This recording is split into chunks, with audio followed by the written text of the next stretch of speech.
स्वागत है आप सबको मेरे इस चैनल क्यूट मून कार्टून पर। आज हम पढ़ेंगे क्लास 8 के मल्हार की एक आशीर्वाद विषय अंतर्गत प्रश्नोत्तर विभाग। पहले देखिए पाठ से मेरी समझ से निम्नलिखित प्रश्नों के उपयुक्त उत्तर के सम्मुख तारा बनाइए। कुछ प्रश्नों के एक से अधिक उत्तर भी हो सकते हैं।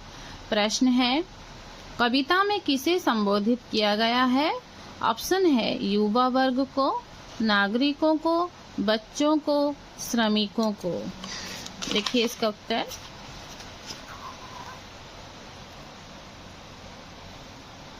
कविता में किसे संबोधित किया गया है? बच्चों को।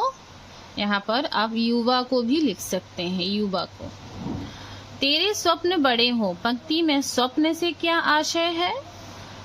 उत्तर है बड़े लक्ष्य निर्धारित करना। 3 नंबर, उंगली जलाएं पंक्ति में उंगली जलाने का भाव है चुनौतियों को स्वीकार करना। उंगली जलाने का क्या मतलब है? चुनौतियों को स्वीकार करना। अपने पांव पर खड़े हो पंक्ति से क्या आशय है? अपने पांव पर खड़े हो पंक्ति से आशय है आत्मनिर्भर होना।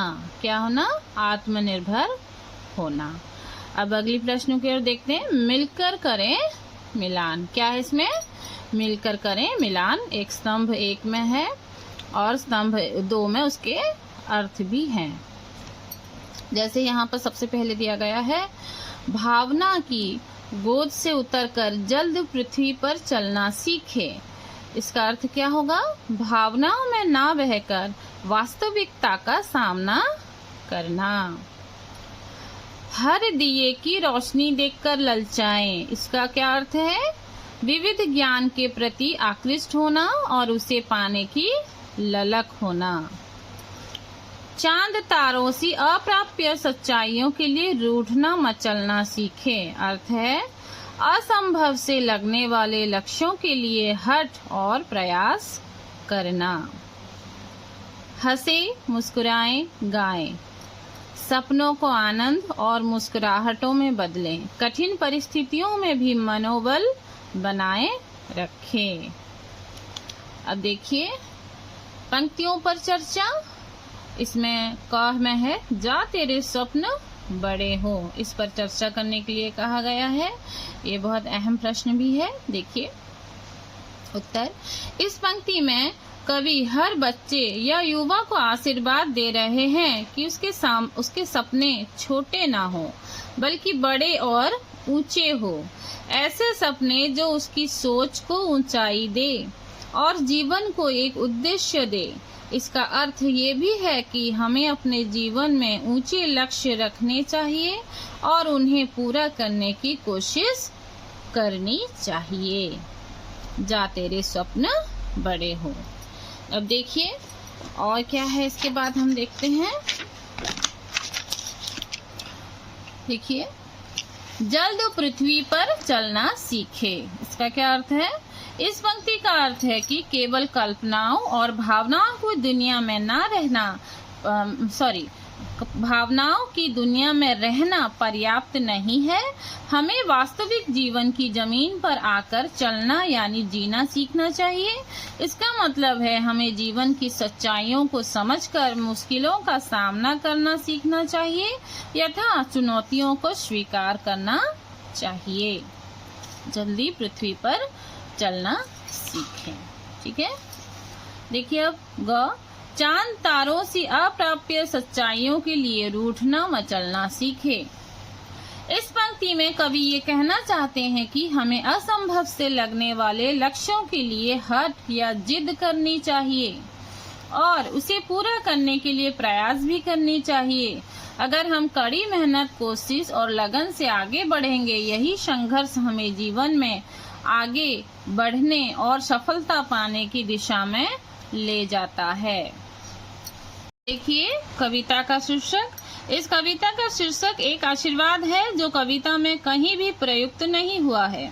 यदि इस कविता की ही किसी पंक्ति या शब्द को कविता का शीर्षक बनाना हो तो आप कौन सी पंक्ति या शब्द चुनेंगे और क्यों?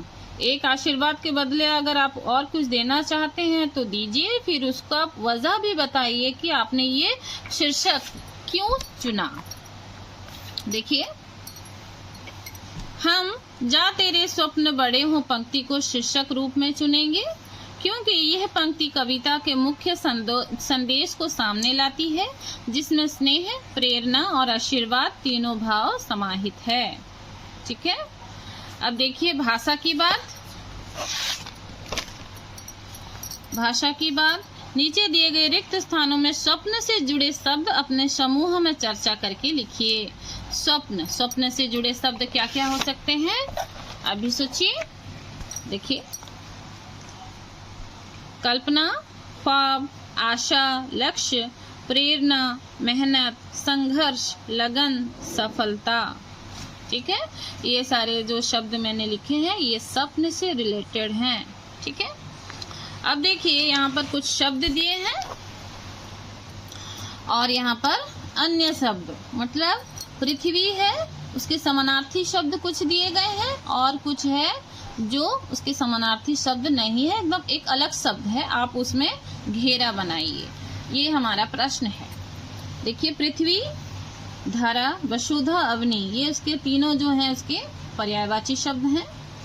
और सूता ये सिर्फ एक अलग शब्द है, एक अनेक अर्थ, अन्य अर्थ वाला शब्द है। ठीक है, चांद, चांद को हम शशि कहते हैं, निशाकर कहते हैं, मयंक भी कहते हैं, पर मधुकर नहीं कहते। मधुकर एक अलग शब्द है। तारे, नक्षत्र कहते हैं, तारक भी कहते हैं, उडुगण भी कहते हैं, लेकिन सोम एक अलग शब्द है। रोशनी, प्रकाश कहते हैं, उजाला कहते हैं, आलोक कहते हैं, लालिमा एक अलग शब्द है। स्वप्न, सपना, इच्छा, कल्पना कहते हैं, अलग शब्द है यथार्थ। क्या है अलग अर्थ? यथार्थ। दिया, ज्योति, दीपक, प्रदीप, ये सारे दिया के ही अलग शब्द हैं, मतलब पर्यायवाची शब्द हैं, लेकिन अलग है दीन। ठीक है, चलो बच्चों, आज के लिए इतना ही। फिर हम मिलेंगे अगली वीडियो में। आपको ये वीडियो कैसा लगा मुझे जरूर कमेंट में लिखकर बताएं और अपना नाम भी लिखें कि आप कौन हैं। इसके साथ नेक्स्ट वीडियो में किस टॉपिक पर लाऊं ये भी मुझे सजेस्ट करें। थैंक यू, धन्यवाद।